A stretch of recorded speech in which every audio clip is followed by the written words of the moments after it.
The hate for Elon Musk is now Carnival Barker level crazy. And I don't know how you do away with the Department of Education just by executive order, but let's find out. Little Petitia from Crowned Heads. It's a beaut, and that is the Harborside Turquoise Hanoverian from Von Reist Watches. I was going to say cigars. That wasn't it. I'm Tony Katz. Let the show begin.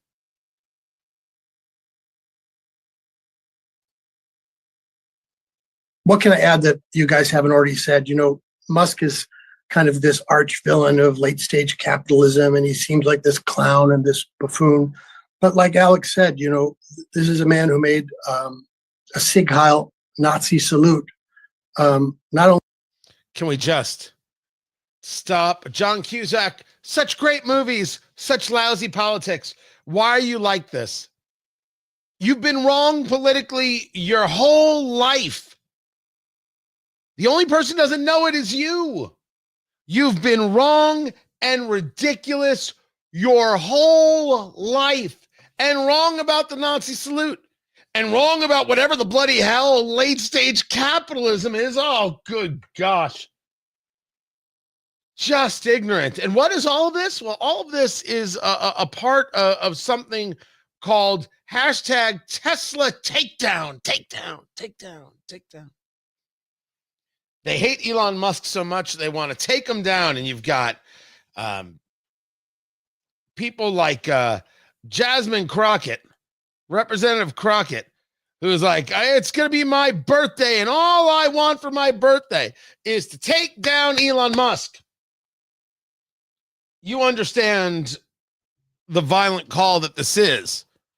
We have been discussing this before anybody, and now I've got Scott Jennings over at CNN stating quite clearly the message from the American left to conservatives is unmistakable.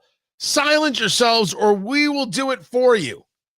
This isn't comedy. These are marching orders. And he's, of course, talking about this this post or this statement from Jimmy Kimmel there on his talk show where he gets paid an outrageous amount of money. Outrageous. Did I mention outrageous? Outrageous amount of money. And he says things like this. Even been incidents of arson. Someone lit a bunch of Teslas on fire. And here's the thing. I get that people are upset. Burning a car might not be great for the environment. I don't think that's what they had in mind when they invented the electric car. In Las Vegas yesterday, someone threw a Molotov cocktail at a Tesla service center. At least 5 Teslas blew up, 1 from the Molotov and 4 because that's just what Teslas do sometimes. And no one should be setting fires. You could kill somebody. You could hurt somebody. Elon Musk might not care about other people, but decent Americans should. The world's richest man, has been trying to drum up sympathy for himself lately. His sales are down. His stock is down. Last night, he was somber as he went through this with Sean Hannity. Tesla is a peaceful company. We've never done anything harmful. I've never done anything harmful. I've only done productive things. So I think we just have a deranged... there's some kind of mental illness thing going on here because this doesn't make any sense. Well, let me see if I can explain it for you. When you pull out a chainsaw to celebrate firing thousands of people, they get mad. It's just, my God, this poor guy. You do 1, maybe 2 Nazi salutes, everybody gets all bent out of shape.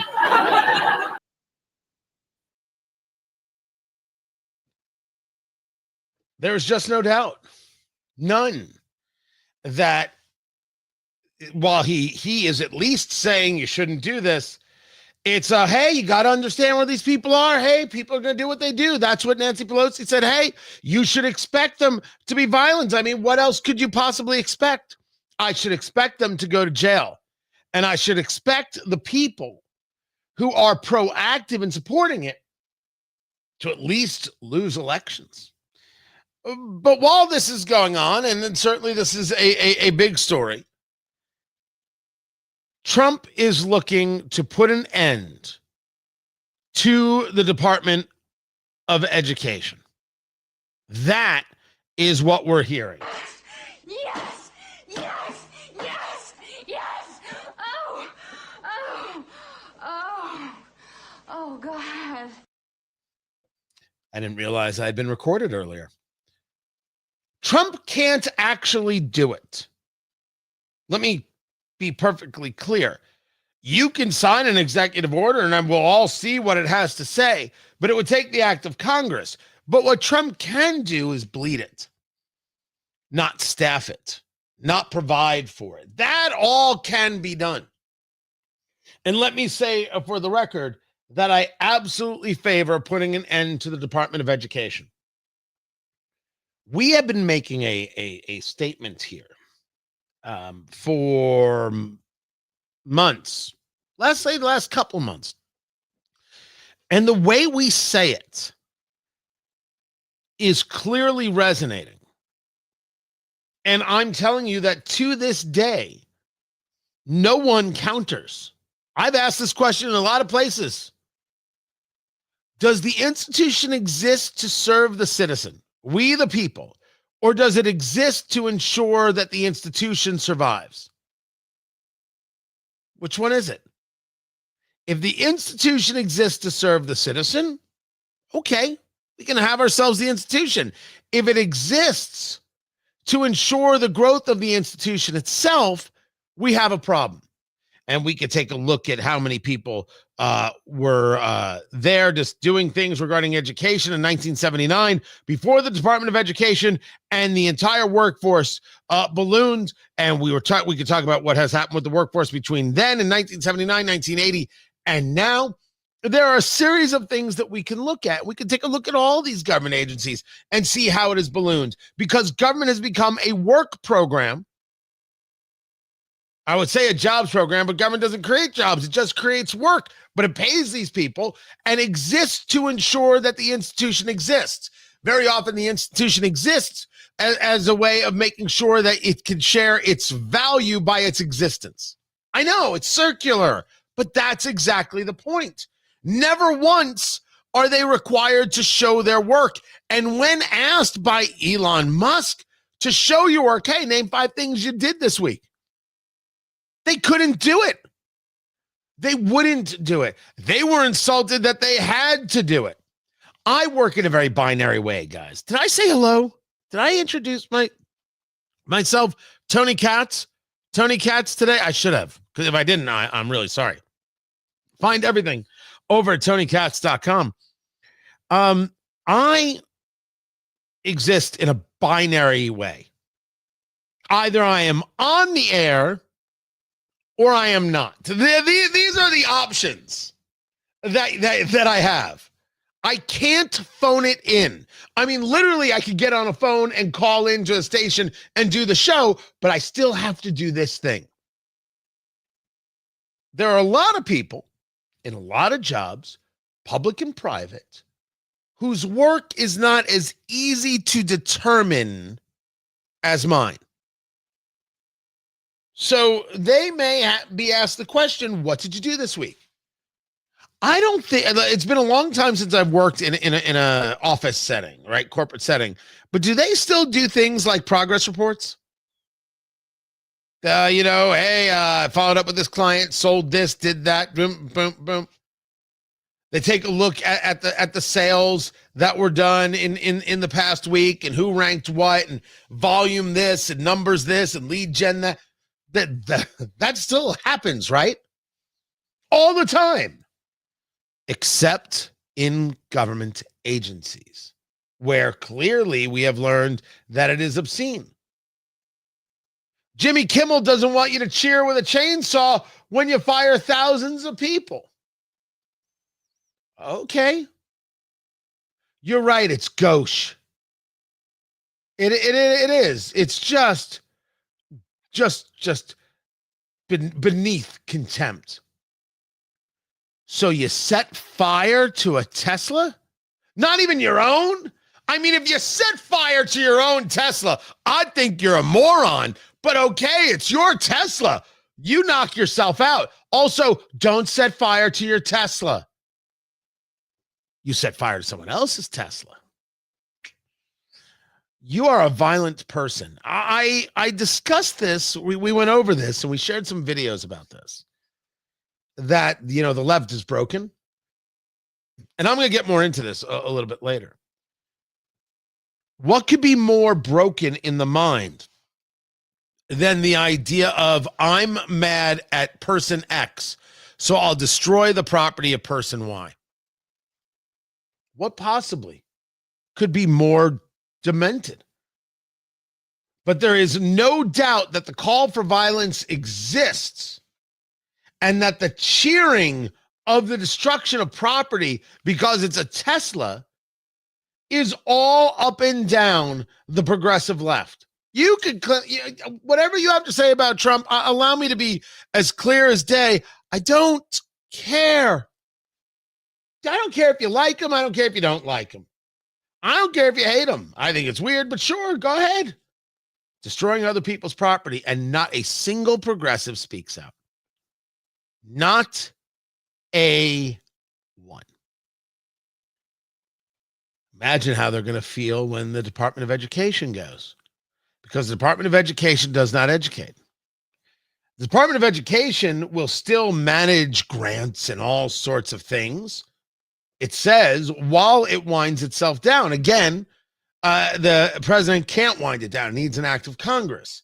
Well, I don't know how you're going to get that past the Senate unless you want to engage reconciliation, which means no cloture. You don't have to have the 60 vote threshold, and you can have a simple majority and get it through and get it to the president's desk. But it have to be part of some budget issue where you're removing it from the budget. There's a way to word these things and do these things. But the president can wind it down, can limit its scope, can remove people. This idea that somehow you can't fire people, well, that's just nutty. That's crazy. That would be like telling Jimmy Kimmel he's not allowed to fire anybody from his show. He can fire anybody he chooses. The president can fire anybody he chooses. And he doesn't have to do anything other than saying, we don't have these jobs anymore. We're cutting them. And that holding of the chainsaw? Yeah, 77 million people voted for the cuts. They didn't vote for people to have a job for forever on their tax dollar in government. But if you want to pay for them, Jimmy Kimmel, well, write your checks, kitten. You're just such a wonderful American. You go write your checks to those people, and don't you dare ask what they do every day. You just write a check to keep them employed, and you shut your mouth. I mean, go ahead. Have at it. But we were told we weren't allowed to ask, so I'm just letting you know you're not allowed to ask. I'm just trying to help you, Jim. That's all I'm trying to do. This guy makes millions. Blows my mind. Trump can bleed the organization. Trump can remove people. Trump can reduce scope. And I expect that to be a large part of what he's going to do. And then you can move when you control the House and the Senate, even with the slim majorities, to end this department. And what does this department provide? Nothing except ideological pushes into school districts all across the country. And those ideological pushes are dangerous. We've said no to that. We don't want any part of it. Oh, well, you have to administer Title this and you have to administer Title that. I'm sure we can find other agencies that can do this work. Maybe Department of Education won't actually be dismantled. It will just be downsized, right-sized. And then it'll still work with grants and whatever else it is it actually does. Maybe that'll be it. But Trump making the move, I think, is terrific. And it is one of the things I voted for because I have favored the dismantling of the Department of Education for a good long time. So let it come. Let education be solely the purview of the states without the federal government lording things over their head or demanding the insertion of their ideological nonsense claptrap, regardless of political party. And we'll all be better off. And as for those people who lose their jobs, well, no job is guaranteed. You don't want anybody to gloat over you losing your job? Well, I can appreciate such a thing. Don't worry. When I get fired, people will gloat that I got fired. They'll be thrilled and overjoyed. And no one in cable news or on late night TV will cry for me. But yeah, you have to go. We're tired of paying for you. But maybe Jimmy will pick up the tab. I hear he's a good guy like that. Not really. I'm Tony Katz. This is Tony Katz Today.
So Todd is angry with me.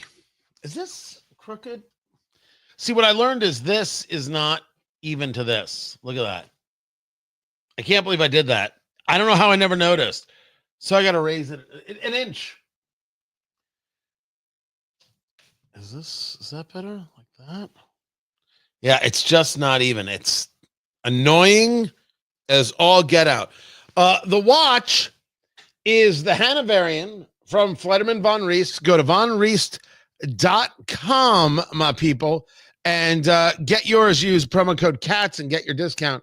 That is in the Harborside turquoise. Yeah, it's a very cool color. Metallic. It's got this sheen to it. So sometimes blue, sometimes more green. Goes with the shirt, people. Very, very cool watch. Love it. They've got a whole bunch of the Hanoverian's a very, very cool watch with that Miyota movement 9105. Beautiful, beautiful timepiece. So thrilled with it. And then we're getting comments. Todd Nunn is very angry with me. And I do not know what Todd is so angry about. My gosh, Todd. How do you need a hug? We'll send some people over, give you a hug. They'll meet you in a public place. I'm not talking about violence. I'm talking about an actual hug. We want to care. Let us care about you, Todd. Would you please? Would you please let us care? That's funny. Gettles is like, well, now that you pointed out, you have to fix that immediately. I know, I will. After the show, I'm going to put it right up. Because what I need is another hole in the wall. Oh, what did Todd say? He said that. And then he also said this. And then this. So that's what happened. All right, put me up.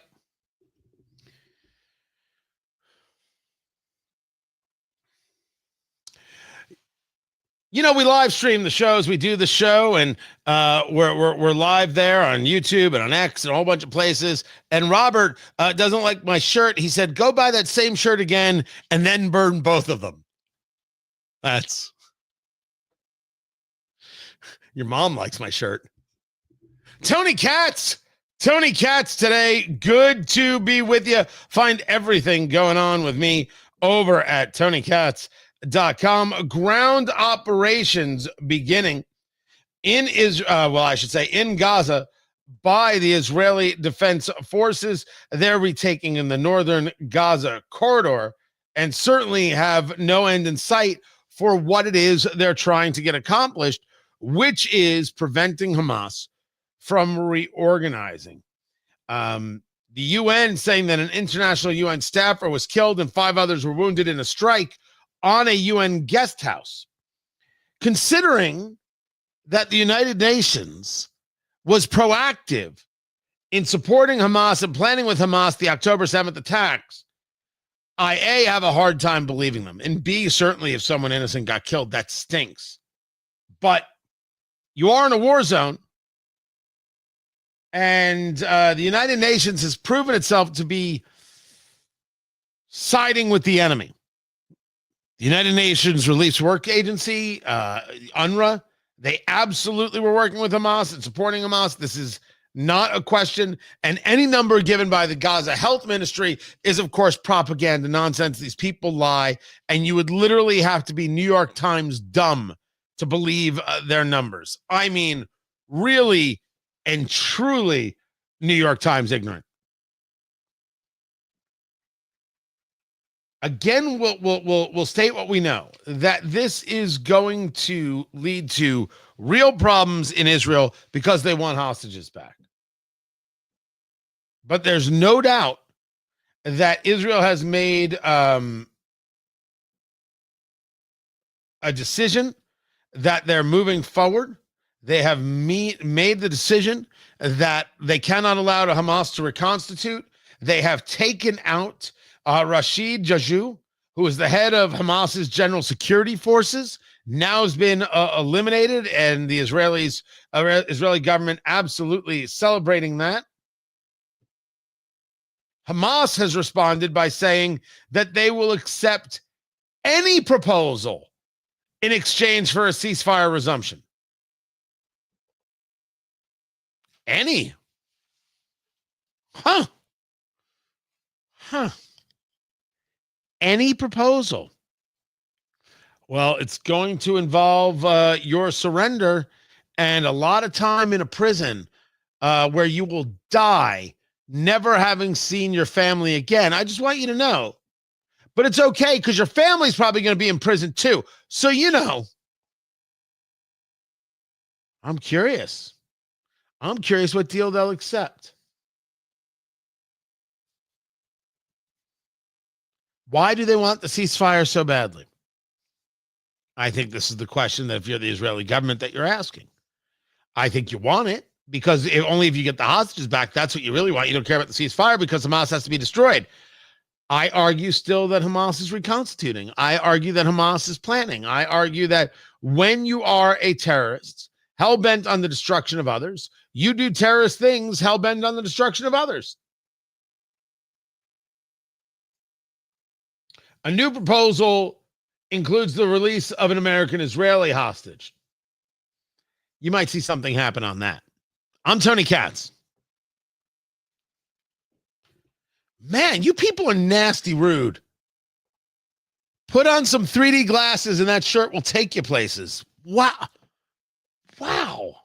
Just your mom will take you places. Wow, it's a second mom joke. Okay, that's all I got. I don't know. My originality reserves are low today. I'm just going right to the mom's jokes. Right there. Sarah, thank you. It's the first day of spring, and it matches the watch. Look at that. Look at that. The Harborside turquoise. Boom. That's a beaut. That is a beaut. Right there. Thank you so very, very much. Yeah, again, Todd's very angry with me, and he hasn't He hasn't told me why. That's all right. What are you going to do? I've been trying to explain to my kids who are older now, this idea of anger, that I do this every day. Every single day. 6 hours a day. I'm engaged, talking and sharing and philosophizing. And I don't discuss politics with my kids every day. We don't have cable news on all the time. It's not every dinner table conversation is a political one. I do this every day. 6 hours a day, the studying that goes in between. And yet, when I leave the studio, I go and enjoy my family, enjoy my life. These people don't do that. They don't do it. They don't know how to do it. This is all they are and all they have every single day. Every single day. I don't know how you live like that. But I will admit that I'm more attuned to it than ever, more sickened by it than ever. And I know I don't want to continue to get into it because I feel like I'm repeating myself in that regard. But it is. You see these people and they're angry every day. And you go to a chat room and you're going to just curse at people. Dude, man, is there anything wrong with just, I don't know, like going outside and looking at a tree or getting laid? Like, could you try to find some happiness? I mean, maybe you got to go on a date first, but all right, that date doesn't work out. Maybe another one will, but you're certainly not going to get anywhere with the anger. It's just not a way to live. It isn't. Anyway, we do have a lot to get to. Ed Morrissey is going to be with us a little bit later in the show from Hot Air. I've got this. Oh, I've got good stuff. I had that, but I didn't have the other thing. Let me see if there's anything new here.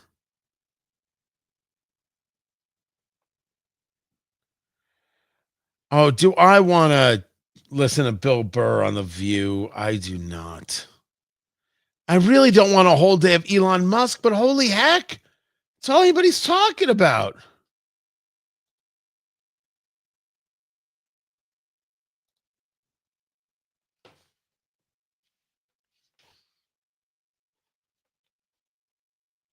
NVIDIA CEO Jensen Huang says his company is set to spend hundreds of billions of dollars on chips and other electronics manufactured in America over the next 4 years. That's according to an interview Huang gave to the Financial Times. In it, he also said NVIDIA is now able to produce its most advanced systems in the U.S., partnering with Taiwan Semiconductor and Foxconn. NVIDIA CEO. So you're now going to have NVIDIA engaged in more investment in the U.S. Okay. Now, this does not make the markets as happy as, let's say, rate cuts would make the markets happy. And Jerome Powell was very clear in his Q&A that we're eyeing rate cuts, but right now everything was going to stay the way it is. So then, have we seen the new administration's policies in the economic numbers yet? And when do you anticipate that happening? In labor or in other? In labor and inflation, just across the economy, have we started to see the new policies take effect in the numbers? Only in a kind of an early way. I mean, it's only been a few months, right? For example, the layoffs that are happening here are, they're certainly meaningful to the people involved, and they may be meaningful to a particular neighborhood or region or area. but at the national level, they're not significant yet. But we don't know. We don't know how far that will go. We'll find out much more. I mentioned that you saw we've had two very strong goods inflation readings in the last 2 months, which is very unexpected. I think hard to trace it to specific tariffs, but it must have something to do with, it's either noise and it will come back, and that's very possible too. But if it is persistent, then it must be to do with, people buying ahead of tariffs or raising prices ahead of tariffs and things like that. Those kinds of things happen, and they're very, very hard to capture because so much of it is indirect. A great example is their washing machines were tariffed in the last round of tariffs, and prices went up. But prices also went up on dryers, which were not tariffed. So the manufacturers they just kind of followed the crowd and raised it. So things happen very indirectly. And so there'll be a lot of work done in coming months to try to trace all that through. But ultimately, though, it's too soon to be seeing significant effects in economic data. What we do know is that tariffs are taxes. It's very possible people are buying ahead of the tariffs, but that doesn't necessarily explain whether or not inflation is actually on a downward trend. Tony Katz today, good to be with you. It could explain why there's certain shopping going on, but doesn't necessarily explain whether or not inflation is downward and going to stay downward. Thus, the Federal Reserve says, you know what? We're going to probably keep rates where they are. Maybe we could have 2 rate cuts going forward in this year, but we're going to hold firm. And the market wasn't thrilled by that. And Trump responded by saying the Fed should absolutely be cutting rates. I mean, after all, I've got all these tariffs. We're trying to win this fight, this trade battle. It would make it easier on everybody if the rates were down. Trump once again admitting that the tariffs will create issues for the short term, which he should have been clear about from the beginning. That is all. But even still, gas down, eggs down, mortgage rates, they actually did tick back up. But if we keep seeing the 10-year treasury down, they could at least be down a little bit more. And I don't think Americans are as bothered by the economy as they were a month ago. Because what they were told was, I'm going to fix things on day 1. And it was day 31. And people were like, hey, wait a second. You said it was going to be fixed on day 1. Come on. What is this? All of a sudden, I'm Seinfeld. Who turns out he never actually has a routine with what's the deal? And then, with airline food. Does the airline actually eat its plane? I don't know. I'm assuming that's a joke he would do. That would be my take on what Jerry would do. The people wanted reductions, and they wanted it faster, but it wasn't going to come faster. And the Trump administration, the only place so far in these first 100 days that they missed is that they didn't explain that part of it. We're going to do the tariffs, and here's the trade deals we're going to try and get. And here's where the costs will go up in the short term, and here's where the value is in the long term. And here's how it's going to be good for your kids. Here's how it's going to be good for your business. Here's how it's going to be good for your neighbor. Here's how it's going to be good for you. It would not have taken much. If it's a fight against somebody who's abusing us, people would have been in for the fight. We will be discussing this, by the way. April 17th, Kokomo, Indiana. Trump, an American reset in 3 bourbons. It's going to be an incredible night. The food, the cigars, the bourbon flight, the laughs. Tickets.tonykatz.com. Tickets.tonykatz.com. Laser Precision Marksmanship Club. Laser Precision, laserpmc.com. One of our great sponsors. Very, very cool. Learn how to properly use that firearm utilizing laser firearms in a very, very interactive setting. And Flederman Von Riest, the watch company. Von Riest, R-I-E-S-T-E, vonriest.com. Check those both out. Great sponsors. Tickets.tonykatz.com. You should be there. Even with not selling it right, I think people feel better about where the economy is. The market would have liked to have seen, hey, we're going to have 7 rate cuts for a total of 3%, and it's going to be awesome. And they would have celebrated. They didn't do too much celebrating. Markets, as I speak to you, mixed, but, depending on when, you get the podcast or whatever, who knows where it could have ended. But Trump does want this, right? Trump wants to see rate cuts, and he's going to start applying pressure to Jerome Powell. I don't think Jerome Powell is interested in the pressure. If you want to replace him, replace him. That could happen. But I don't think he's so much interested in the pressure. And then I go back to this NVIDIA. People do notice these things. That gas prices are down. That we have seen investment coming. And now we're seeing that there's going to be more moves to put cash, to put dollars into the United States, to bring the investments here, to be able to take advantage of the relationship with Taiwan Semiconductor and others.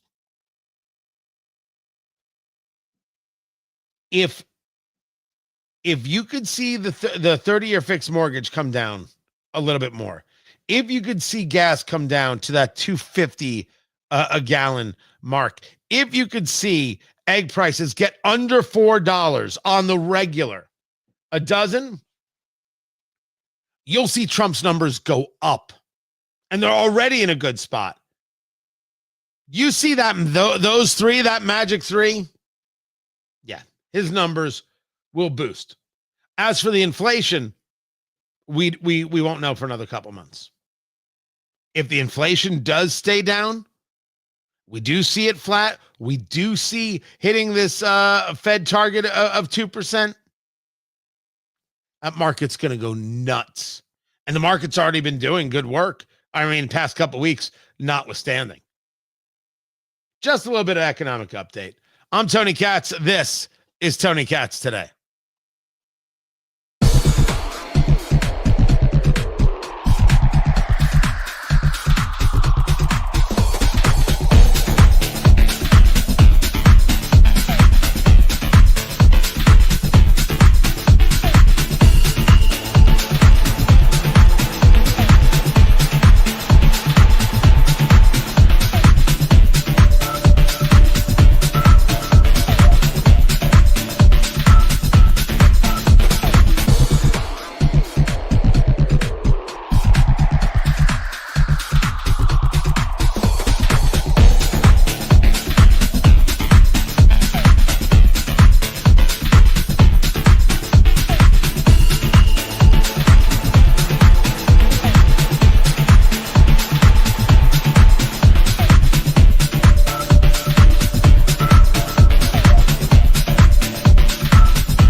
Slow news days do indeed happen, producer land. And hey, guys, welcome back. Tony Katz.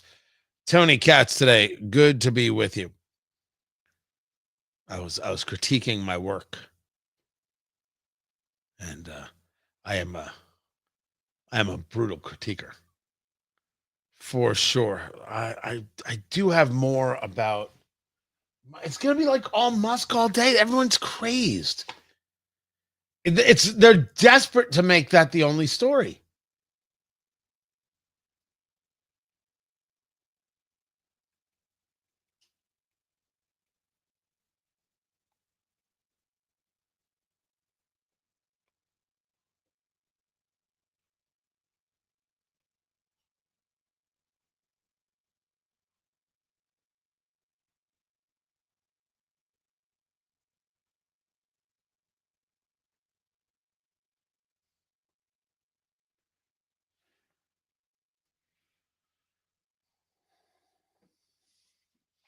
I'm sorry, just responding to this.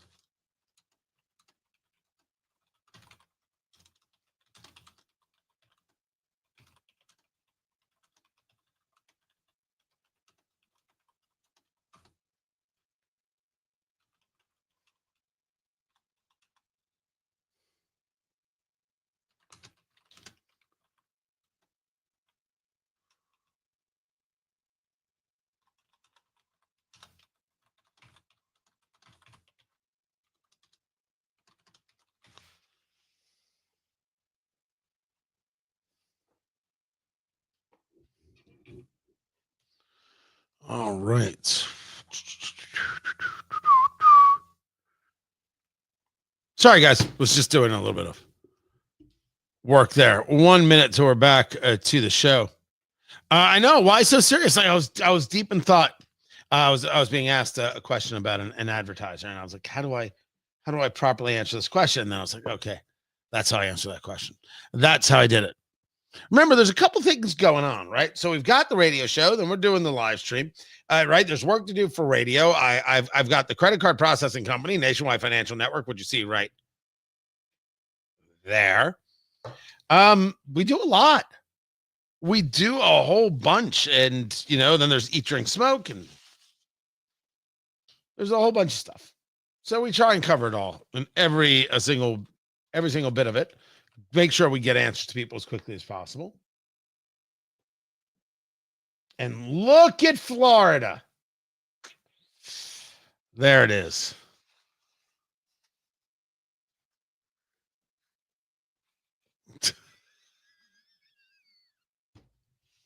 Oh, gosh.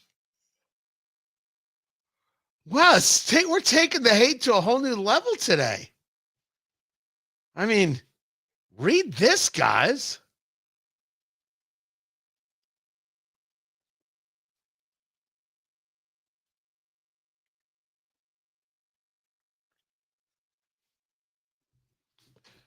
Property taxes. We don't need no stinking property taxes.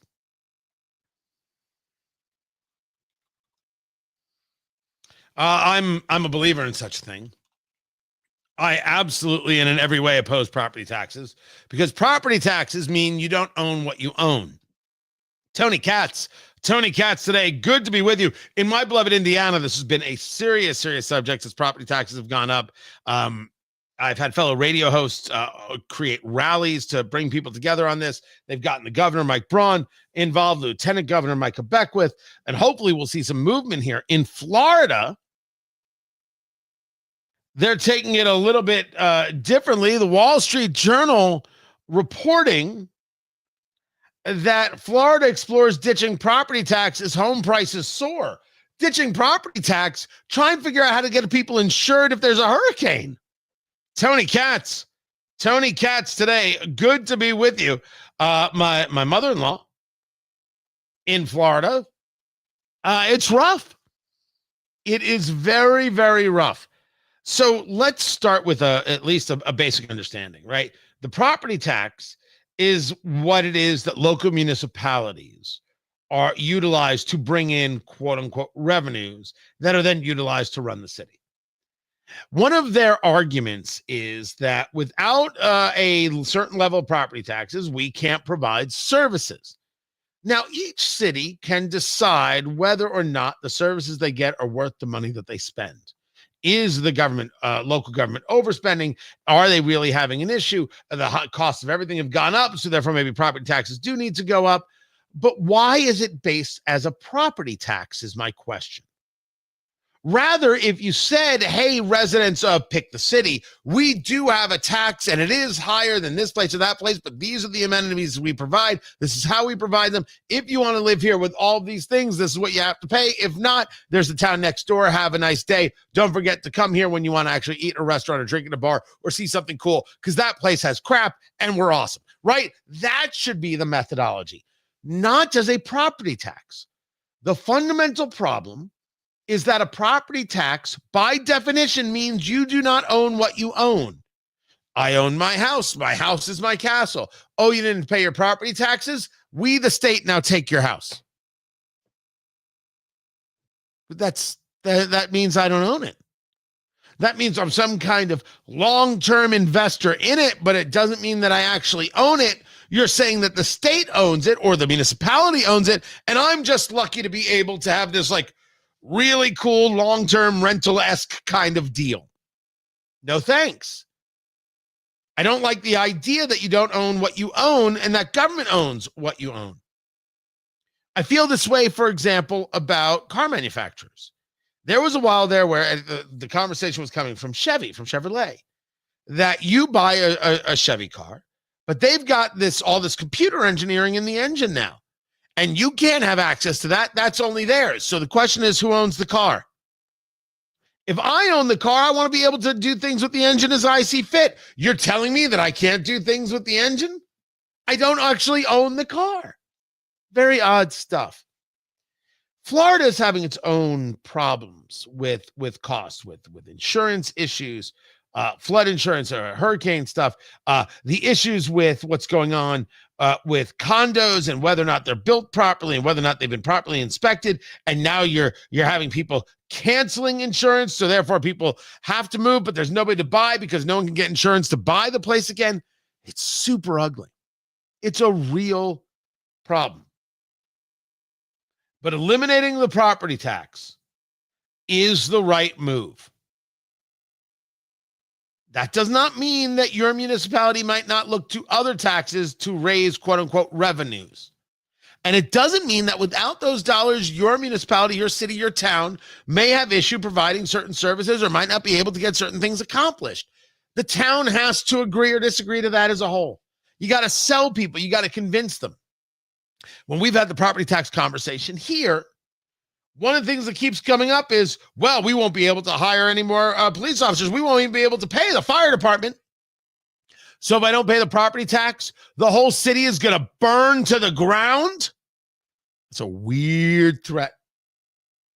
That's a weirdo threat. They make mention in the Wall Street Journal piece, that you get rid of property taxes, you'd be more reliant on sales taxes, and you might see less revenue coming in. Maybe. We should be clear that I am a guy who believes in eliminating the income tax. The federal income tax, I believe, is immoral. Since 1913, we have had the federal income tax, and not a single bit of good has come from it. Simply division amongst Americans, class warfare. It has been utilized as a cudgel against Americans. Awful stuff. States can do anything they want.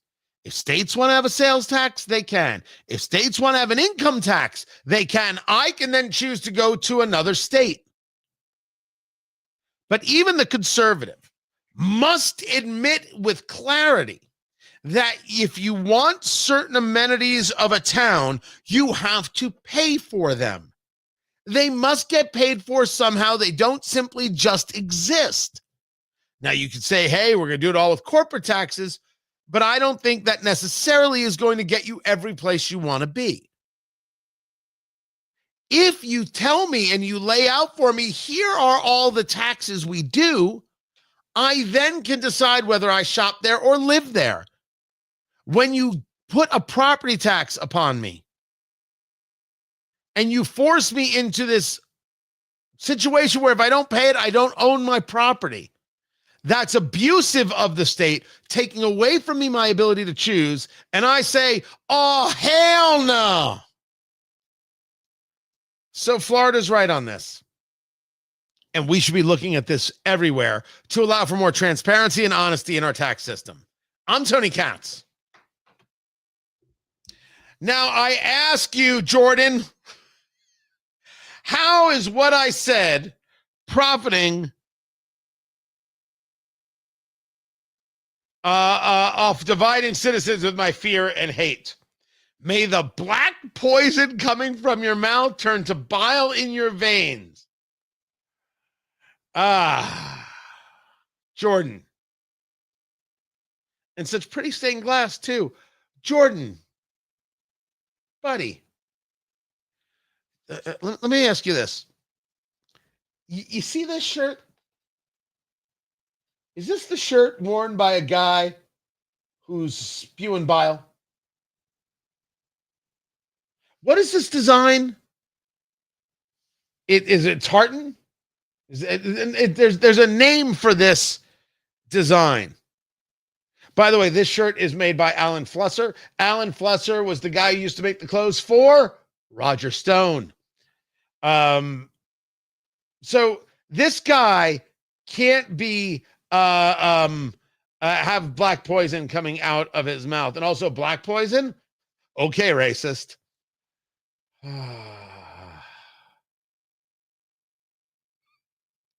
This show is so dumb. Oh, it's so good. People, man. Guys, we're going to take a quick break. We have got much more to go. I've got more on the Elon Musk hate.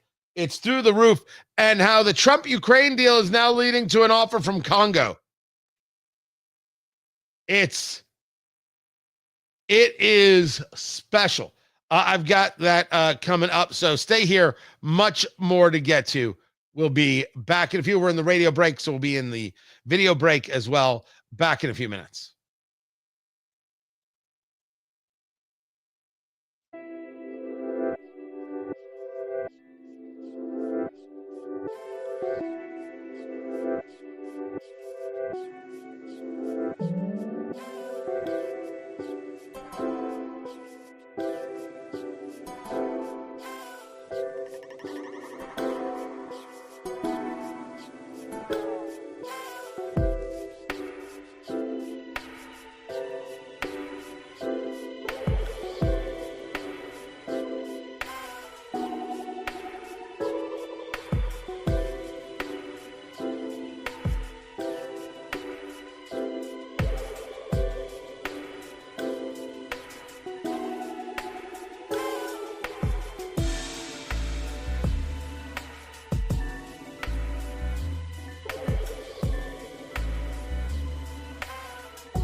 There it is. There's your volume.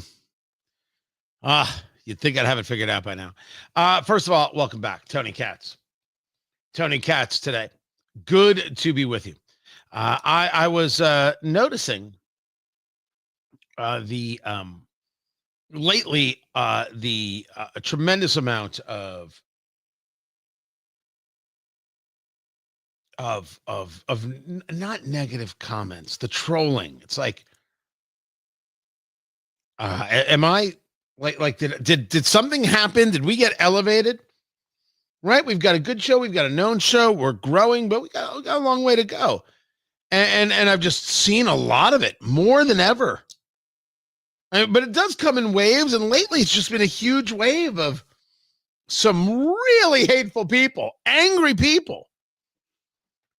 And you know, as I was discussing the other day about the swatting, like I have now, we've got plans. I won't discuss what the whole plan is, but we've got plans, right, to deal with this kind of stuff.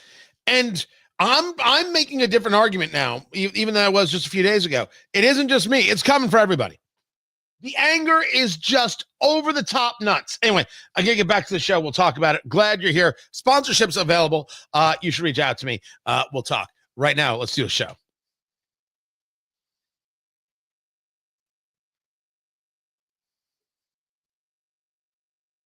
So the mineral rights deal with Ukraine is over. And I mean, I didn't know it was over. I was kind of surprised to see that happen. Why in the world would I think that a deal on mineral rights with Ukraine and the United States was over? Over? Did you say over? Nothing is over until we decide it is. Was it over when the Germans bombed Pearl Harbor? Hell no! It's not for me to argue with Senator Blutarski. Tony Katz today. Guys, good to be with you.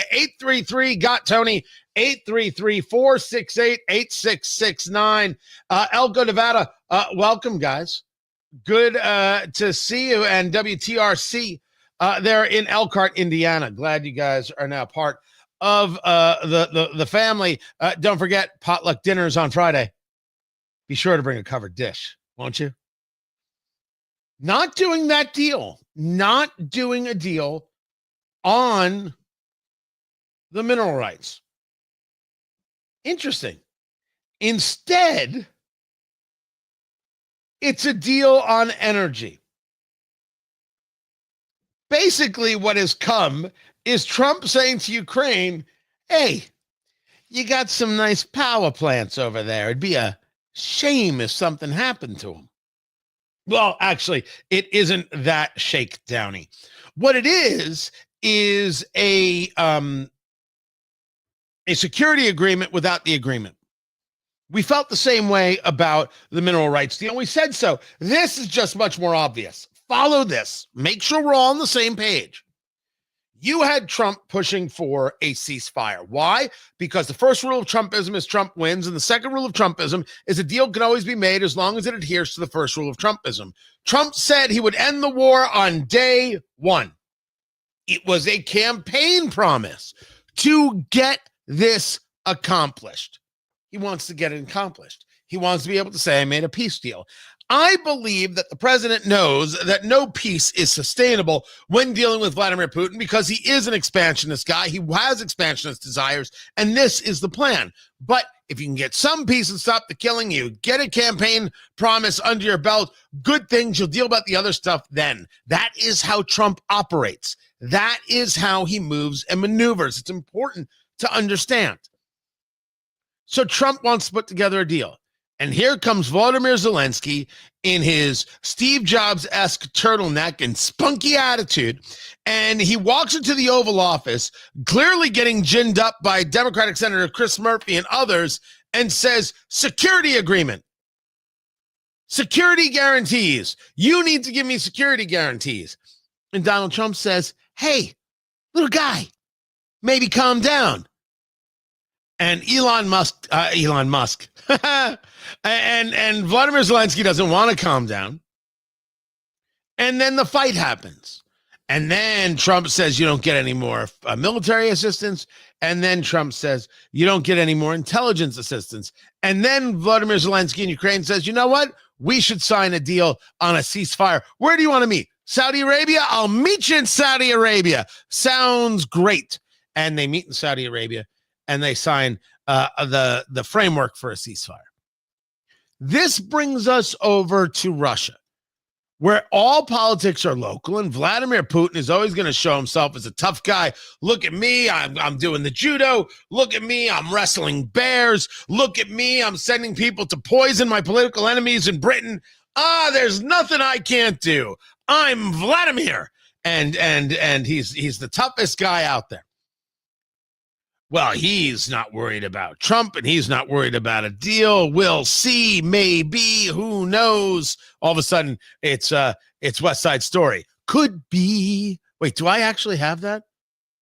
I thought I had that one. My mistake. How could I not have a little bit of West Side Story on me at all times? This is the closest thing that I've got to it. What would Brian Boitano do if he was here right now? He'd make a plan and he'd follow through. That's what Brian Boitano do. What would Brian It's not really the same. do? It's not really the same there, just so we know. So Vladimir's not too worried about it, and then they get on the phone and they have a lovely conversation. And the lovely conversation ends with, okay, look, we'll do like a ceasefire light. Right. And we'll say we won't hit the infrastructure. Right. No more bridges go boom. And we won't hit the power plants or the nuclear facilities, right? So they can still see the bridges that don't go boom. And how about we, no more stuff in the Black Sea. No, we like the Black Sea. We want to leave our ships there. No more going after ships. We leave them in the Black Sea. And so Putin was like, okay. And Trump was like, okay. And you were starting to build a framework. Hours later, you have Russian forces bombing power plants. That's what you had. Hours later, you had Putin saying to Trump, screw off.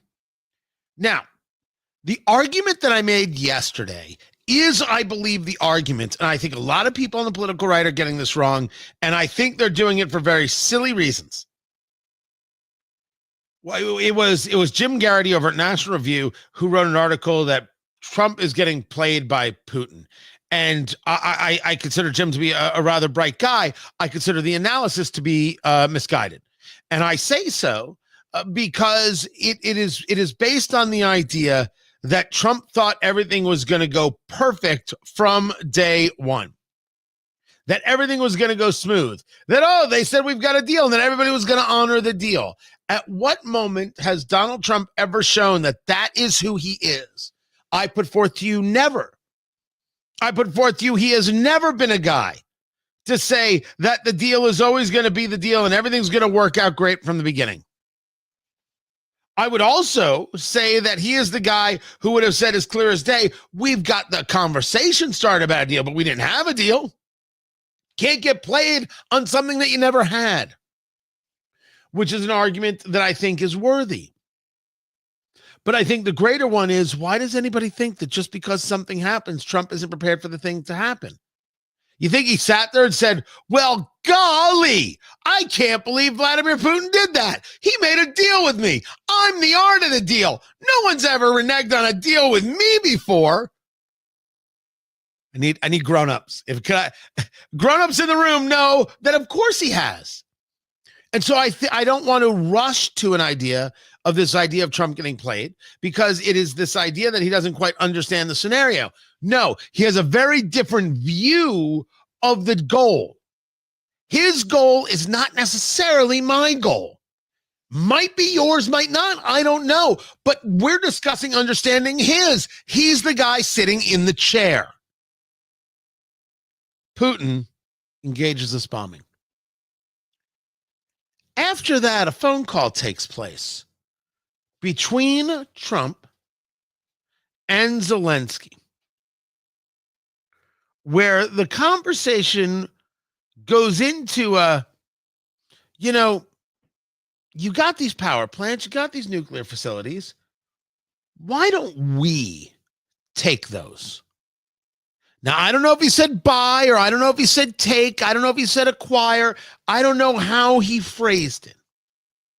But the basic concept is, if we owned the power plants, first of all, as you heard Caroline Leavitt, the White House press secretary, say yesterday, we've got the expertise. We know how to make these things run. That was a cover for the conversation of, if we own them, we get to get our money back, which is an important point for President Trump, not so much for me. I don't like the amount of money spent on the nonsense things, but I was always willing to give them bullets and guns. So I think we were better off in the long run by them having those things. I consider that an investment. We see it possibly differently, but I'm just describing how it is Trump sees it. Trump wants his money back, and he's looking for a way to do it. So we own these things, we get the money back, and of course a little bit goes back to you because, we're good people. And if we own the power plants and we own and we own the nuclear facility, well, we're going to protect those things. And Vladimir Putin isn't going to go after those things if we own those things, because, well, that would be bad for him. Vladimir Zelensky wanted security guarantees. And this is the second time Trump has offered them to him. The MAGAville crowd has to understand what this means. If you are going to now own power plants in Ukraine. They have to be protected. And I cannot think of too many ways they could be protected. They need to be protected by men, women, with guns, possibly all wearing the same outfit. Let's call it a uniform. Everybody's ready with this, right? Everybody understands what's happening here.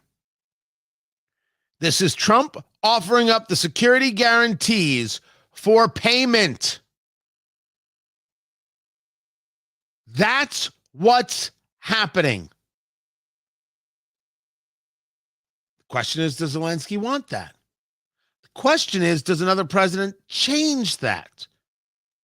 And even if you're Vladimir Putin, you know you're going to, I don't know how long he'll live, but you're going to outlast Trump. Will the next guy feel the same way? If you're Zelensky, you are one presidency away from the whole thing going to pot. Unless you think that somehow the political left, so being in love with Ukraine, would do the same thing. As a matter of fact, where is the political left on this deal? Do they approve? Do they agree? This has a fascinating follow-up. And if you get my show sheet over at TonyKatz.com, you saw it. The Democratic Republic of Congo, where there has just been devastation for as long as maybe we've been alive. You have got Rwandan rebels who have defeated the Congolese army. They have killed UN troops and others, as reported, even private mercenaries. Congo writes a letter. I believe I pronounce his name Felix Tshisekedi. That is the president of the Democratic Republic of Congo. And he writes to Trump. And he says, your election has ushered in the golden age for America. Our partnership would provide the U.S. with a strategic advantage by securing critical minerals such as cobalt, lithium, copper, and tantalum. What he's looking for? A security pact. Hey, Donald Trump, you kill these Rwandan-backed rebels. You allow us to have some peace and security in Congo. Here you go. It's all yours. Of course, a little bit's got to come back to our people. I mean, that's only fair. But we need you to kill these guys so we can have a country that can grow and prosper. It would be nice. Congo saw what happened in Greenland. President Trump, I believe, making the right move. We want to buy Greenland. We'll take Greenland. Let Greenland be ours. We should have Greenland. You guys, you can't be happy with Denmark. My gosh. You come to us. Next thing you know, everything's good. Wait till you see the golf course I put. It'll be good in the ice. It'll be good in the summer. It'll be huge, fantastic, terrific. And Denmark, which, controls Greenland, like, how dare you think you could do this? And the prime minister of Greenland said, well, what's your offer? I wonder if there are any other offers out there. We discussed it then. He played it perfectly. And Greenland was now officially on the market. And Greenland is still on the market. You better believe the Chinese are speaking to them. Who knows if the Russians are speaking to them, although I don't think Greenland wants any part of that. India may be getting involved in this conversation. You better believe it. You better believe it. Then you see the mineral rights deal conversation with Ukraine, now a power deal. Congo says, wait. We have something to trade. And for the first time ever, we've got a president who doesn't want to pay lip service to Africa or build another well. And wells are good. Don't get me wrong. We can actually do something here. We can make a deal that will actually make us money. And you say to me, well, if the United States gets the mineral rights, they're not going to make any money. It's all going to be stolen by those evil Americans. No. Because the progressive has never learned that 50% of something is better than 100% of nothing. Right now, the Congolese people, if I understand it right, I'm claiming an expertise here. They can't utilize the minerals and opportunities under their feet because every single day there's another tribal fight that's leading to dead people in Congo. What if that wasn't the case? So you give up a bunch of this, but for the first time, you're able to make something. What does it matter what you gave up? You're able to grow and thrive. And you've created a relationship with the United States. That can't be too bad. And maybe that'll lead to more from the United States when they want to act as a hedge in Africa against whom? The Chinese, who have been spending insane amounts of money in African nations and not treating those nations well at all. Fascinating. And I want to say for the record, not only not crazy, but something that we should aggressively look at. You could rethink the entirety of Africa's future.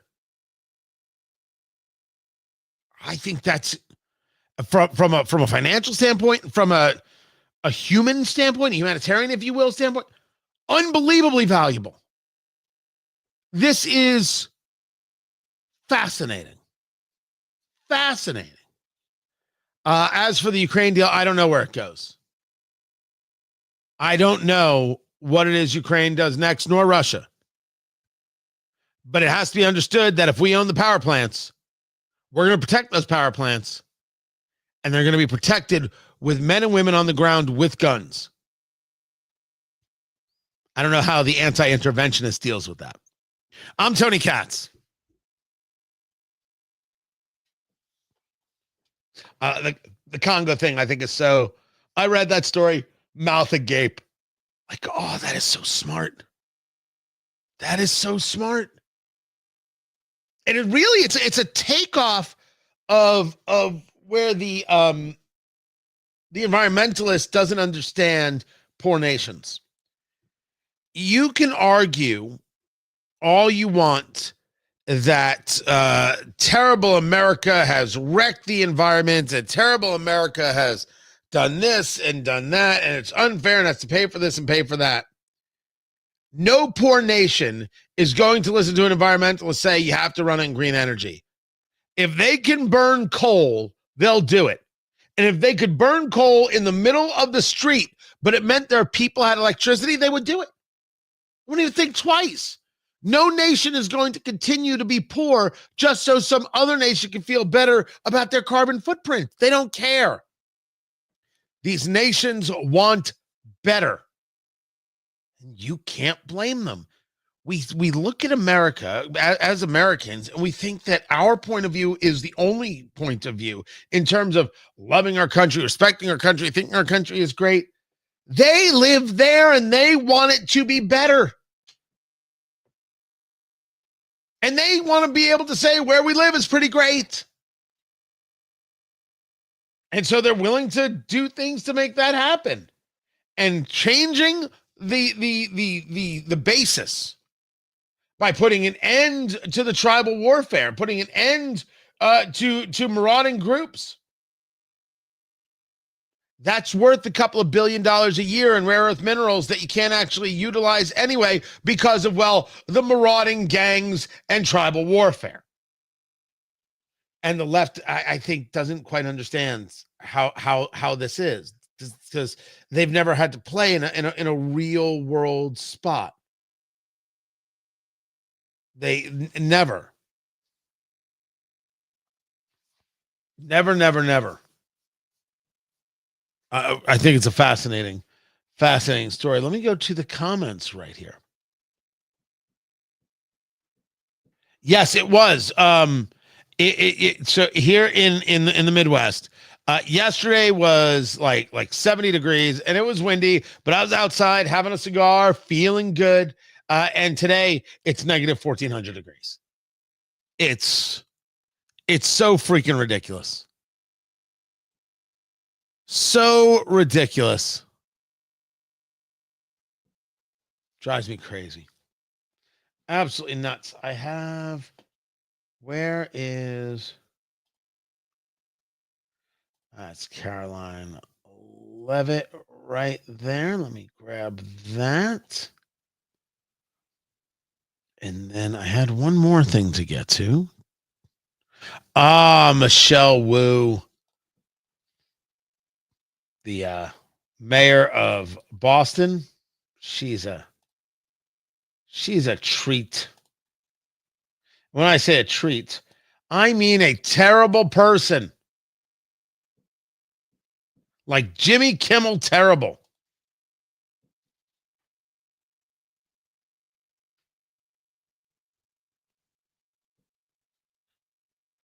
All right. I am ready when you are there, producer Landon. We'll get back to the radio show. Coming back to it. And then Ed Morrissey is going to be with us. And then the dancing.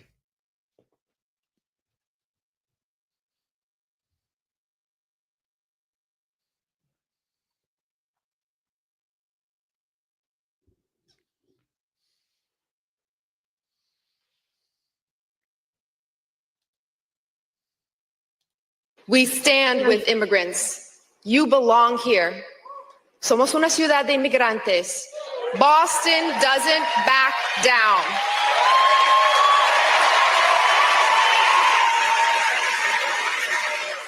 Okay. Good for We you, are a Boston. city where the Irish coffee is strong and our opinions are stronger.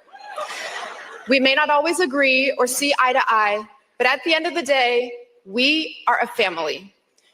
If you come for one of us, you will get all of us. I accept your terms. I look forward to seeing you thrown into a jail. Oh my gosh, the mayor of Boston. You're equating legal and illegal legal citizens and illegal aliens. You're saying you're going to proactively protect the illegal alien. I can't wait to throw you in jail. It should be cartoon-esque, like two people on each side. Woo! I'm telling you right now, if you were a dwarf, I would place bets.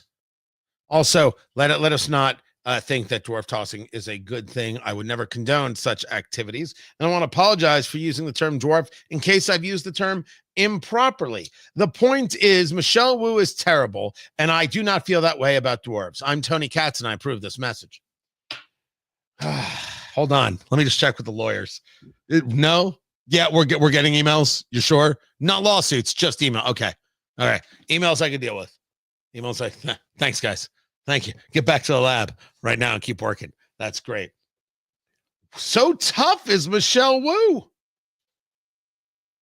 Tom Homan should throw her in jail now. Well, she's inciting a riot. She's inciting an insurrection.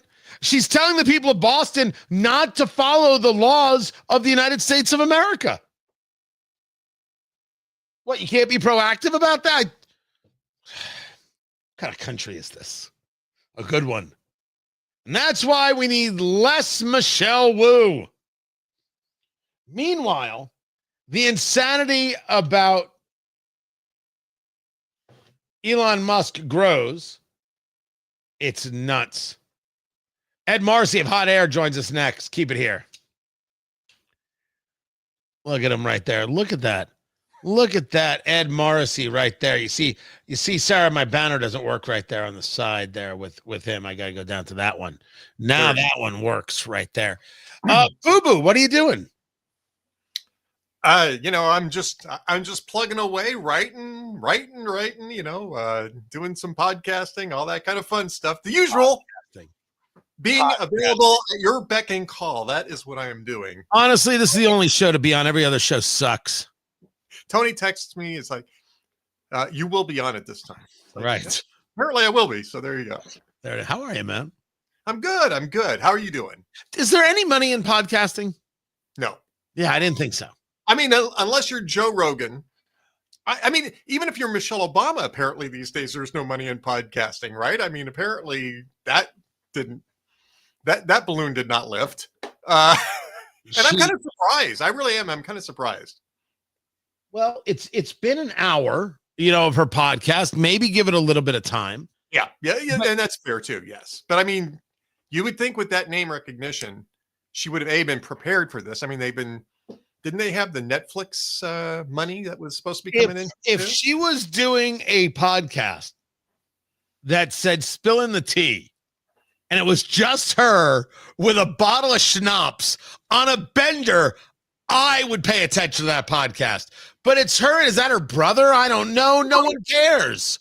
Her brother's a former NBA guy. Yeah, he's a former NBA player. And so it's her and her brother that's doing it. And No one cares. yeah, I know. I mean, it's No. like the Meghan Markle thing, right? They Well- got shared with a ton of money, and the stuff they produce is so bland that nobody really cares. I mean, I guess the big discussion in that Michelle Obama podcast was whether or not hot dog is a sandwich. This has been asked and answered. And the answer is, as long as you give me one, I don't care. Right. The problem with Meghan Markle is that Meghan Markle is bland, and no one ever told her so. Meghan Markle thought that because she was hot, it made up for the other parts of her personality. But when she decided that the other parts of her personality were more important than being hot, we had to address her personality. And she, for one, was shocked because, after all, she got a prince who must love her personality. That's not the case. She was always boring, always uninteresting, always manipulative, always, and people put up with it because she was hot. Ladies, maybe you don't understand that guys will put up with a lot of stuff. And sometimes they won't be honest with you. They need to be, but sometimes they won't be. Meghan Markle was hot. She's still hot. But my gosh, annoying as sin. And yes, did you watch that Netflix show? Did you watch that? No, it's really not my thing anyway. I mean, I'm not really into the whole, cooking show thing. I watch HGTV and I don't really watch those cooking shows either. It's not my thing. Oh, no. Her Netflix show is a cooking show. It's a lifestyle show. No. It's a look at me show. Well, yeah. The name of the show should be called Look at Me with Meghan Markle, starring Meghan Markle, produced by Meghan Markle. And Ann B. Davis is Alice. Apparently, it is supposed to be a lifestyle show that revolves around cooking and decorating and stuff like that. And I'm trying to figure out why anybody would be interested in her input on that. I will start a cooking lifestyle show, and it will be called Shut Up, Meghan. And I'm telling you, tens of views, which is basically what she's getting.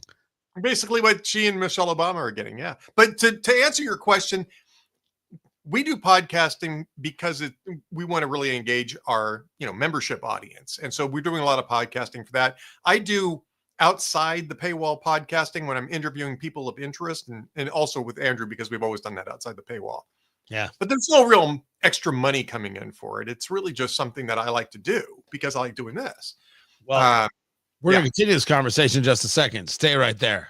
Ed Morrissey. Good guy. The hatred of Elon Musk has hit epic proportions. These people have taken to the interwebs, and they are now saying that you need to take down Tesla. Hashtag Tesla takedown. I think the Tesla takedown matters for several key reasons. One is that it gives many people a means to get out in peaceful protest to make their voices heard. Very important right now. And it also matters because it helps people to learn the facts about the reckless and deadly activities of Musk and Doge that are impacting people directly. But as far as actually taking Tesla down, I don't think it's actually on any of the protesters. Elon Musk only has himself to blame for tanking this company. Tesla. Why? What is he even talking about with a tanked company? And that is an actor by the name of Alex Winter. And I'm like, I don't know who that actor is, except, oh yeah, that's right. That's Ted that's Bill from Bill and Ted's Excellent Adventure. Tesla was permanently tarnished the moment Musk gave that Nazi salute and followed it with his brutal attack on the lives of ordinary citizens. It's all on Elon. There is no conspiracy. There is. You mean the burning of the cars and the keying of the cars and the wiping the feces on cars? That's all Elon too? Oh, Alex, maybe I understand now why the career didn't go the way you thought it would. Tony Katz today. And by the way, careers don't go always the way they think they would. But certainly this thinking doesn't help. Ed Morrissey joins us right now from hotair.com. I really shouldn't bag on the guy's career. Maybe he tried, maybe there were issues, maybe it went exactly the way he wanted. Who am I to say? I should really stick to the task at hand, which is to say, you have violent attacks, Ed Morrissey of hotair.com, on Tesla property, and you have the celebrity class staring at domestic terrorism and saying, Elon did it. What say you? Well, this is the left, right? They're always blaming their victims for the violence that they commit. And by the way, it's not just Tesla dealerships. It's also people who own Teslas. They're attacking, they're keying not just the cars on the lots. Everywhere they find Teslas, they are vandalizing them and intimidating people who drive them. And that's what Alex Winter, who you just saw on the screen there, that's what Alex Winter is basically cheering on by saying, well, it's really Elon's fault that this happened. This is absolute nonsense. A hot second ago, the same people who are out there doing the Tesla takedown thought that driving a Tesla was a form of virtue signaling. I care about the environment. I am doing something about the environment. We all need to go to electric cars, and Elon Musk is showing us the way. That was a hot second ago. And as soon as he starts helping to cut government spending, which is, by the way, a very popular position, a very popular thing to do, suddenly he is the Emmanuel Goldstein of the month. And you've got the 2-minute hates going on a constant basis out at Tesla dealerships around the country. It's absurd what is going on here.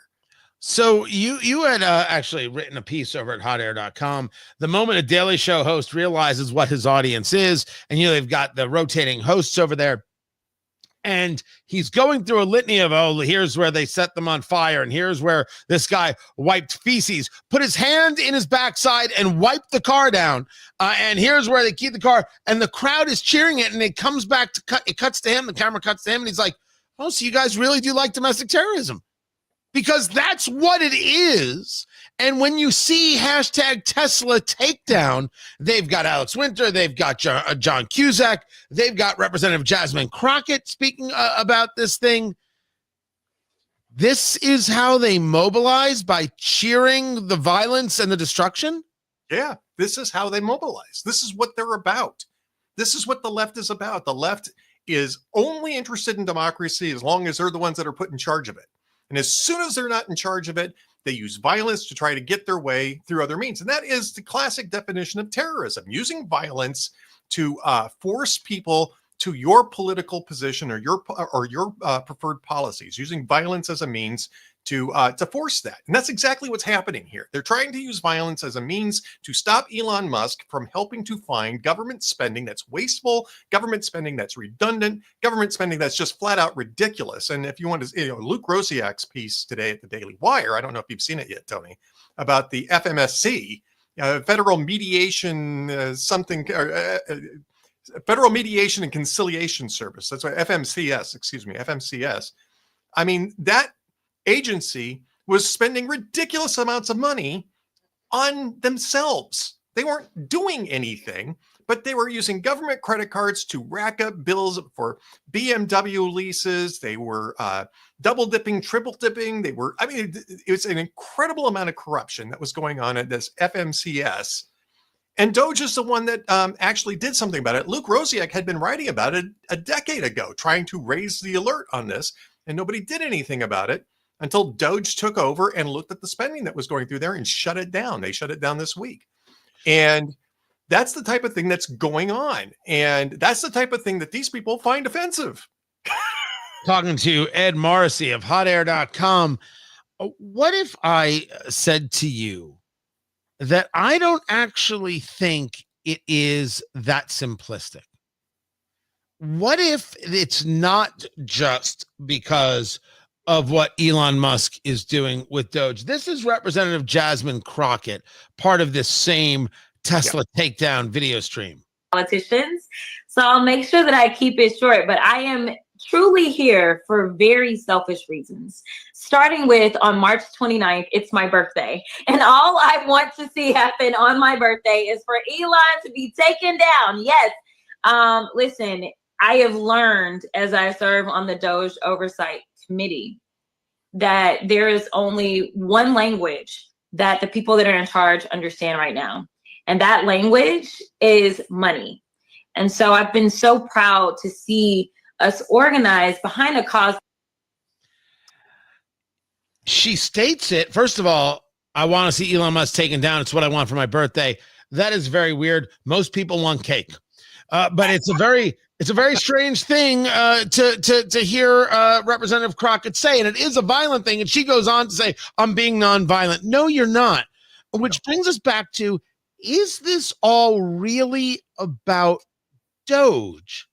And these cuts that don't affect the vast majority of people who are engaged in this Tesla takedown thing? Or is there another story underneath? Do you think this is all Doge? No, it's not all Doge. I think you're right to ask that question. This is about losing an election. They simply will not accept the fact that they lost an election, that they don't have access to power any longer. And Democrats are going out of their minds over this. I mean, Chuck Schumer made a lot of mistakes because Chuck Schumer is a strategic moron. Okay. But the one thing that he actually did right was to get out of that shutdown trap that he had put himself in, even though he had to do so by heaping humiliation on himself by retreating. Democrats want to have these shutdowns. Why? Because they want to be in power. And even if they don't win elections, they still want to be in power. Now, if all that was going on with Elon Musk and the left was a boycott, right? Don't buy Teslas anymore. We're going to go out to the sidewalks outside these dealerships and we're going to do protests, tell people don't buy Teslas. That's fine.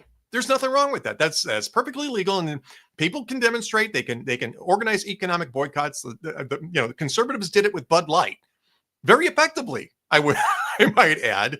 Right. And I mean, that's one of the few times that we've actually been able to do that on the right. The left is a lot better organized on that, in part because, and this is the other thing, because the left was getting a lot of money through the federal government's money stream to NGOs that were then going to activist groups that were then, doing all of these campaigns. And that's one of the reasons why they're so freaked out about Doge. But even beyond that, this is just simply about they want to be in charge no matter who gets elected. And that's the reason why that's the reason why they created the bureaucracy that we see today, is to make sure that even when they weren't in power, their policies and their preferred targets were kept in place. Now, if we were to agree that that is true, and by the way, I do, talking to Ed Morrissey of hotair.com, you begin to understand that the destruction of property is only the ramp up. I have argued for the past year plus that the conversation of Trump is a threat to democracy, Trump was going to destroy democracy, Trump is going to take away your rights, Trump can't be allowed in the White House, was a call by MSNBC, CNN, and others. It was a call for a lone wolf. It was a call for someone to do damage. It seems very obvious that the call now is not for someone to do damage. It's a call to do damage not just to Trump, but in toto to anybody who disagrees with them. As a matter of just looking at our own history, this is a pretty violent moment in America. Yeah, it's not new. I mean, you can go back 50 years ago. And by the way, Eli Lake apparently has a really great essay and podcast over at the Free Press about this. And we were doing the same thing in the late 60s and early 70s. And I mean, I'm kind of old enough to remember some of that, like the Symbionese Liberation Army and, the violent turn amongst the Black Panthers and that sort of thing. I mean, which started off as a sort of a community group. And the left loves violent radicals, and they always have, because they see violence as the necessary means to break, to break the bourgeoisie and to deliver the kind of chaos under which the new socialist state is going to emerge. That's part of what's going on with this. And it comes in cycles. I mean, we're coming back around on a 50-year cycle to the same type of nonsense that we've seen. And it's, by the way, it's been it's not new, even in the current context. I mean, this starts with Occupy Wall Street. and other movements like that. Oh, and especially with the campus riots that we've seen over the last year and a half during the Hamas war. This isn't new. This is a return to a certain type of tactic that the left uses when they're not getting their way. And that's what's happening right now. Ed Marcy, stay right there. I appreciate taking the time to be with us. More is coming up. I'm Tony Katz. This is Tony Katz Today. Had to take the radio break. I've made the argument before, and I'll discuss it again. The swatting that's been going on. I think it was the Wall Street Journal. Another example of it, yeah. Right. And I make the argument that people will think that that is going to be happening to people on our side of the microphone, our side of the camera. And my argument is, oh no, that's going to happen to you, whoever the you are, because you have a post someone doesn't like on Facebook or on Nextdoor. The only way out is through. I have discussed that. I believe that. But we should be clear, and I want to just hear you go maybe a little bit more on this, that yes, it has been like this for the political left since the 60s. Yes, these things are indeed cyclical, but they weren't able to coordinate as quickly as they can now with technological advances. Am I wrong in thinking that makes the moment more palpably dangerous? I don't know, because I think that that cuts both ways, right? You're going to also organize the focus on that a lot faster than you were able to in the late 60s and early 70s, because it wasn't so much the hard left that controlled the media at that time, but certainly, the liberal side of the spectrum controlled the media at that time, politically speaking. And they were giving these guys lots of at least somewhat sympathetic coverage, as they're idealists, they're young idealists, and all this nonsense that we got from the media, both from the news media and from the entertainment media about that. I mean, and for years and years and years in Hollywood, these 1960s radical idiots were portrayed as these gauzy-eyed idealists who just envisioned a better world for everybody. The Big Chill is a great example of that, which is, it's a good movie. I'm not knocking it as a movie, but I mean, you go back and watch The Big Chill, and it's all about, we were so pure in those days, and all we wanted was, a new world, and all it takes is a few, cracked eggs to make an omelet, sort of thing. I mean, it's nonsense, and they're full of themselves. They're absolutely full of themselves in this movie. Yeah, but the music's excellent. The music is great. Hey, great performances. I like the storyline, but I mean, when you look at the actual context in which this is going on, these guys are the most self-absorbed generation we've ever produced. The boomers were awful, and I'm at the tail end. Boomers. I have been screaming that the boomers are awful. They're the worst.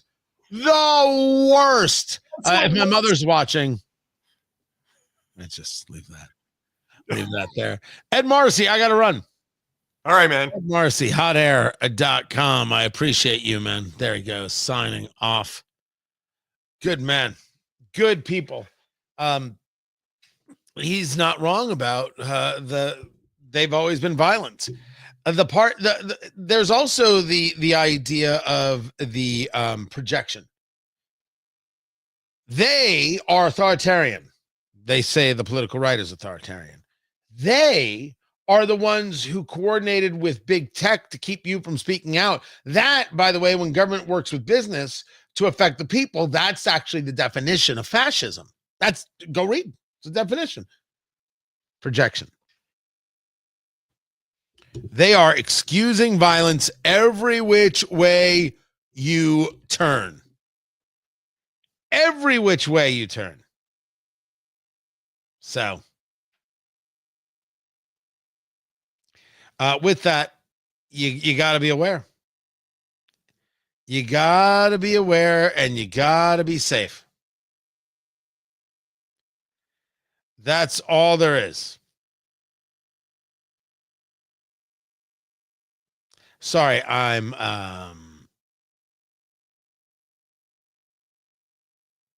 reading a story That was where I was. My comments are completely misrepresented. And now, I mean, I don't know. Does it become legal? Gosh, another day. I'm telling you, I wasn't kidding. It's just getting super weird. People are being completely unhinged. The show, glad you guys are here. Will we have a Department of Education after today? That's the question. Here we go.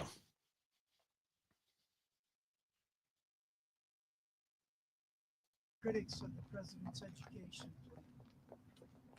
Where was their criticism of our nation's failing test scores for the last several decades? The Department of Education was founded in the 1970s, and since then we have spent more than $3 trillion at this federal bureaucracy. What has been the return on that investment for the American taxpayer? Levels that are less than ideal, less than proficient. Our children's test scores are incredibly concerning when it comes to reading rates, literacy rates, math, and science test scores. The numbers prove that, and the president is finally, this president is finally taking much needed action to return education to where it belongs, and that's to educators closest to students in their classrooms in their respective states. We're going to have a great event here later at 4 o'clock.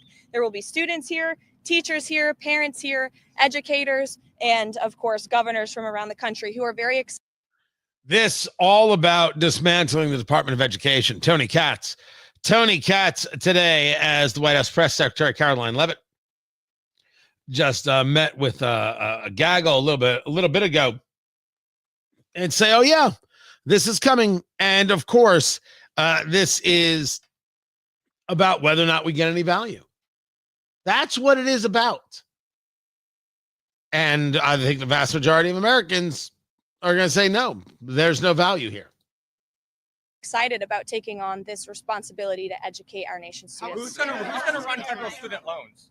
So the Department of Education will be much smaller than it is today. As you know, the president's executive order directed Linda McMahon to greatly minimize the agency. So when it comes to student loans and Pell Grants, those will still be run out of the Department of Education, but we don't need to be spending more than $3 trillion over the course of a few decades on a department that's clearly failing in its initial intention to educate our students. So is the federal government going to be spending much less? smaller than it is. Is it not going to be shut down completely?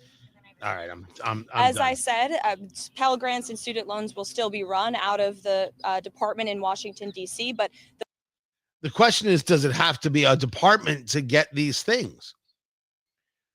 The media is going to focus on the minutia. And you could say, well, wait, that minutia means something to this person, that person, the other person. I'm not saying no, but that minutia has kept people from being able to act. Well, you can't touch this because what about this person? What about this thing over here? There comes a moment where you have to get rid of the thing and the other things will work themselves out. We'll be all right. Will there be a disruption? Maybe. But will the big behemoth that is providing no value, is taking tax dollars, and is actually pushing agenda as opposed to education, will that be now out of the way and we'll have a better result? Yes. Do the thing. Government doesn't like to get rid of the thing because all these other people are going to be affected. Oh, you can't affect them. Oh, no. It'll be short term. The money will still flow from grants and things like that. May flow in a different way, maybe a different purpose. Might be 2 weeks late. That's right. The program might get delayed. We'll all survive. We will. I'm glad this is getting done, although you're still going to need an act of Congress. I'll talk more about it. Find everything at TonyKatz.com. Much more to get to. This is Tony Katz Today. Guys, you beautiful people. I got to run. I got to go. I got to take care of the stuff. I can't thank you guys enough for being here. My thanks to the good people at Von Riest. Boom. See, it's like Von Rist, but it's Von Riest. Check that out. That's the Hanoverian in Harborside Turquoise, which is not an easy thing to say fast. Harborside Turquoise. I did it. And there it is. The Hannah variant. Very, very cool. I also have it in the cornflower blue. It comes in the Hoosier red. I think it's a Nightfall black. Couple of great colors. Von Riest, R-I-E-S-T-E. Go to vonriest.com. Use promo code CATS and get your discount. You're gonna love it. You are gonna love it. I got a few. I'll be wearing another one tomorrow. And also, do not forget Trump and American Reset in 3 bourbons. It's going to be such a good night. April 17th, tickets.tonykatz.com. Tickets.tonykatz.com. You gotta be there. You gotta get your tickets. Tickets.tonykatz.com. Get your tickets. Be there. Kokomo, Indiana. It's going to be fantastic. Guaranteed. You're not getting your money back, but it is guaranteed. Tickets.tonykatz.com. Tickets.tonykatz.com. Guys, you're appreciated. Can't thank you enough as we're growing the stream. We stay at it. We keep chopping the wood. We're going to get good results sooner rather than later. Thank you guys so very much. I will talk to you tomorrow. Take care.